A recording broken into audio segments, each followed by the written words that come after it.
berdirinya ilmu pengetahuan. Ilmu pengetahuan adalah suatu uraian yang sistematis dan metodis tentang suatu hal atau masalah. Setelah melihat pengertian tersebut, dapat disimpulkan bahwa syarat ilmu pengetahuan sebagai berikut. Ilmu pengetahuan harus ada objeknya. Adapun objek ilmu pengetahuan adalah material dan formal. Objek material adalah bahan yang menjadi sasaran suatu ilmu pengetahuan. Objek formal adalah sudut pembahasan suatu ilmu pengetahuan, misal seperti ilmu jiwa dan ilmu manusia.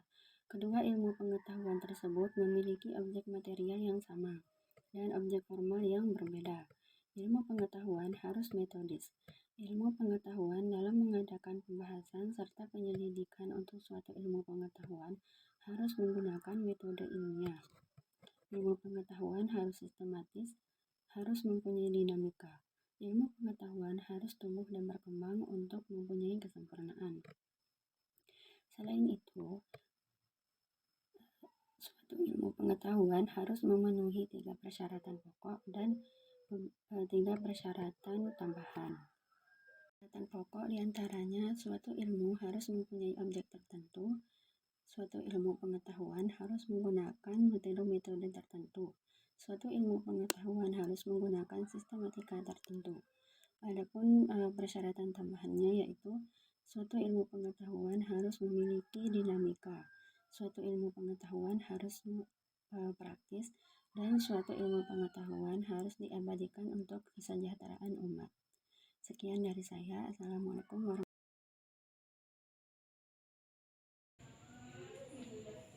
wabarakatuh. Ilmu pendidikan sistematis memberikan suatu pemikiran-pemikiran secara tersusun dan lengkap tentang masalah-masalah pendidikan.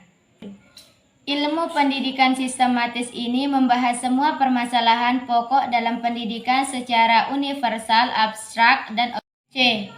Ilmu pendidikan praktis. Ilmu pendidikan praktis memberikan pemikiran tentang masalah dan ketentuan-ketentuan pendidikan yang langsung ditunjukkan kepada perbuatan mendidik. Ilmu pendidikan praktis ini menempatkan diri di dalam situasi pendidikan dan mengarahkan diri pada perwujudan realisi dari ide-ide yang dibentuk dan dari kesimpulan-kesimpulan yang diambil. Menurut Lengebet, dalam bukunya dikatakan bahwa praktek yang tidak dibimbing oleh hipotesa atau teori-teori tertentu, maka akan berakhir sebagai pemborosan dana, tenaga, dan waktu karena hanya didasarkan pada percobaan yang tidak terarah dan tidak menentu. Saya pemateri ketiga, saya akan membahas tentang C. Cabang-cabang dan ilmu bantu pendidikan Islam. Ilmu pendidikan dibentuk oleh sejumlah cabang ilmu yang terkait satu dengan yang lain, yang membentuk satu kesatuan. Cabang-cabang ilmu pendidikan yang dimaksud adalah pendidikan teoritis, sejarah, pendidikan dan perbandingan pendidikan, pengembangan kurikulum, proses belajar mengajar, media dan alat belajar, komunikasi dan informasi pendidikan, bimbingan dan konseling, evaluasi pendidikan, profesi dan etika pendidik, kepemimpinan dan supervisi pendidikan, perencana pendidikan, organisasi dan manajemen pendidikan. Adapun ilmu bantu dalam pendidikan adalah ilmu-ilmu yang dijadikan alasan untuk membantu proses pendidikan yang merupakan strategi, cara berpikir atau model berpikir dalam masalah pendidikan. Ilmu itu adalah yang pertama, ilmu agama. Pendidikan agama di sekolah bertujuan untuk membina dan menyempurnakan pertumbuhan dan kepribadian anak didik. Pendidik agama di sekolah meliputi 2 aspek yang penting. Yang pertama, aspek pembentukan yang ditunjukkan kepada jiwa, dan yang kedua, aspek pengajaran agama yang ditunjukkan kepada pikiran.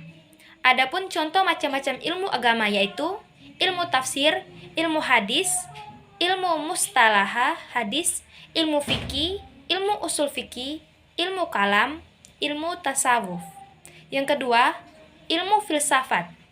Ilmu filsafat ini dapat memberikan inspirasi bagi para pendidik untuk melaksanakan ide terutama dalam pendidikan. Melalui filsafat tentang pendidikan, filosofi memaparkan idenya bagaimana pendidikan itu, kemana diarahkan pendidikan itu, siapa saja yang patut menerima pendidikan itu, dan bagaimana cara mendidik peserta didik. Yang ketiga, ilmu pendidikan psikologi. Psikologi adalah ilmu yang pelajari tentang gejala-gejala atau proses-proses yang ada di jiwa manusia. Jiwa adalah roh dalam keadaan mengendalikan jasmani yang dapat dipengaruhi oleh alam sekitar. Psikologi pendidikan perlu dipelajari oleh setiap calon guru, karena dengan mempelajari psikologi anak dan remaja, ia akan mendapatkan bantuan yang sangat berharga dalam mengembangkan tugasnya selaku pendidik. Yang keempat, ilmu sosiologi. Sosiologi adalah ilmu yang mempelajari hubungan antara manusia dengan kelompok-kelompok dan struktur sosial. Pendidik yang diinginkan oleh masyarakat ialah proses pendidikan yang bisa memperhatikan dan meningkatkan keselarasan hidup dalam pergaulan manusia. Untuk mewujudkan cita-cita, pendidik sangat membutuhkan bantuan sosiologi. Konsep teori sosiologi memberi petunjuk-petunjuk kepada guru-guru tentang bagaimana seharusnya mereka membina para siswa agar mereka bisa memiliki kebiasaan hidup yang harmonis, bersahabat, dan akrab sesama teman. Yang kelima, ilmu sejarah. Sejarah adalah keadaan masa lampau dengan segala macam kejadian atau kegiatan yang dapat didasari oleh konsep-konsep tertentu. Sejarah dalam pendidikan merupakan motivasi yang kuat sebagai faktor penggerak dalam diri manusia. Dalam hal ini, nilai-nilai masa lampau yang telah teruji oleh zaman. Adapun fungsi sejarah adalah mengabadikan pengalaman-pengalaman masyarakat di waktu yang lampau yang menjadi bahan pertimbangan bagi masyarakat dalam memecahkan masalah yang dihadapi. Yang keenam, ilmu ekonomi. Dalam dunia pendidikan, faktor ekonomi bukan sebagai pemegang peran yang utama, melainkan sebagai pemeran yang cukup menentukan keberhasilan pendidikan.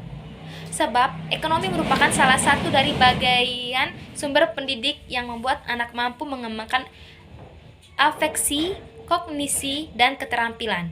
Yang ketujuh, ilmu hukum.